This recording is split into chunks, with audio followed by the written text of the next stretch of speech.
Hello दोस्तों, जय माता दी। आज हम कथा लेकर आए हैं, बहुत ही सुंदर कहानी जिसकी कथा है। महात्मा ने सेठ को सिखाया जीवन को संतुलन करने की सीख, मध्य मार्ग पर चलने की सलाह दी है।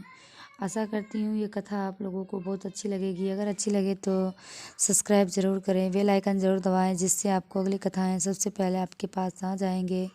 कमेंट्स बॉक्स में अपनी प्रतिक्रियाएं ज़रूर दे सकते हैं। चलिए कथा शुरू करते हैं।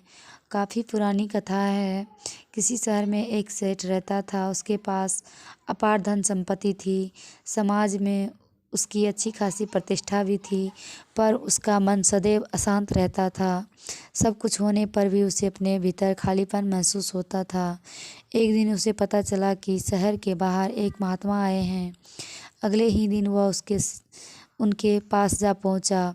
महात्मा को प्रणाम कर सेठ बोला, महाराज, मैं जीवन भर धन संपत्ति और मेहनत करता रहा, सफलता भी मिली, मगर मुझे हमेशा अपनी संपत्ति और प्रतिष्ठा खो जाने का डर सताता रहता है। कोई ऐसा रास्ता बताएं कि मैं खुश और संतुष्ट रह सकूं। सेठ की मनोदशा समझते हुए महात्मा बोले, शहर में एक व्यापारी है, तुम जाकर उससे मिलो, वही तुम्हें जीवन की सही राह सुझाएगा। यह सुन सेठ मायूस हो गया।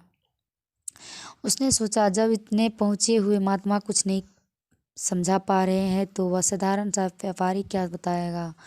फिर भी खिन्न मन से वह व्यापारी के पास पहुंचा और उसे सारी बात बताई। व्यापारी हतप्रभ था।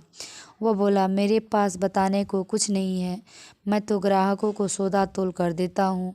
बस इतना ही ध्यान रहता है कि तोलते समय तराजू का कांटा एकदम बीच में रहे। असंतुष्ट सेठ एक बार फिर महात्मा के पास गया और अपना क्रोध दबाते हुए निराश भरे स्वर में बोला, उस व्यापारी को कोई ज्ञान नहीं है, मैं बेकार अपना समय बर्बाद कर रहा हूँ। महात्मा मुस्कुराए और बोले, तुमने व्यापारी की बात का अर्थ नहीं समझा। उसने तो जीवन की कुंजी बताई थी। असल में वह मध्य मार्ग की बात कह रहा था। जीवन, मृत्यु, सुख, दुख, क्रोध, करुणा, भोग, त्याग इत्यादि जीवन के दो छोर हैं। मृत्यु एवं दुख को हम नकारते हैं, जबकि जीवन और सुख का स्वागत करते हैं। कोई भोग में लिप्त है तो कोई त्याग की प्रतिमूर्ति बनना चाहता है। इस तरह किसी एक ध्रुव के प्रति लगाव हमारे संतुलन को बिगाड़ देता है। जीवन वास्तव में घड़ी के पेंडुलम की तरह है, जो बाएं से दाएं और फिर दाएं से बाएं गतिशील रहता है, पर उसकी स्थिर अवस्था हमेशा मध्य में होती है। हमारा जीवन भी सुख दुख, जीवन मृत्यु रूपी एक छोर से दूसरे छोर तक एक प्रवाह है। जीवन के दोनों पहलुओं, दोनों छोरों को एक साथ न देख पाने के कारण वे हमें अलग अलग मालूम होते हैं, जबकि वास्तव में वे दोनों एक ही सूत्र से बंधे हुए हैं। यदि हम मध्य में रहे तो हम दोनों छोर एक साथ देख पाएंगे और यह बोध हो सकेगा कि अपोजिट दिखने वाले दोनों छोर दरअसल एक ही चीज़ का फैलाव है।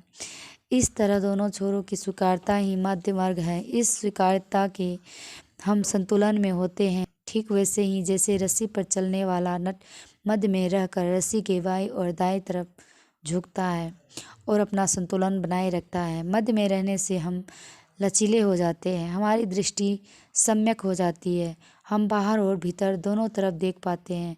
हम सफलता के वजह सार्थकता की तलाश में लग जाते हैं।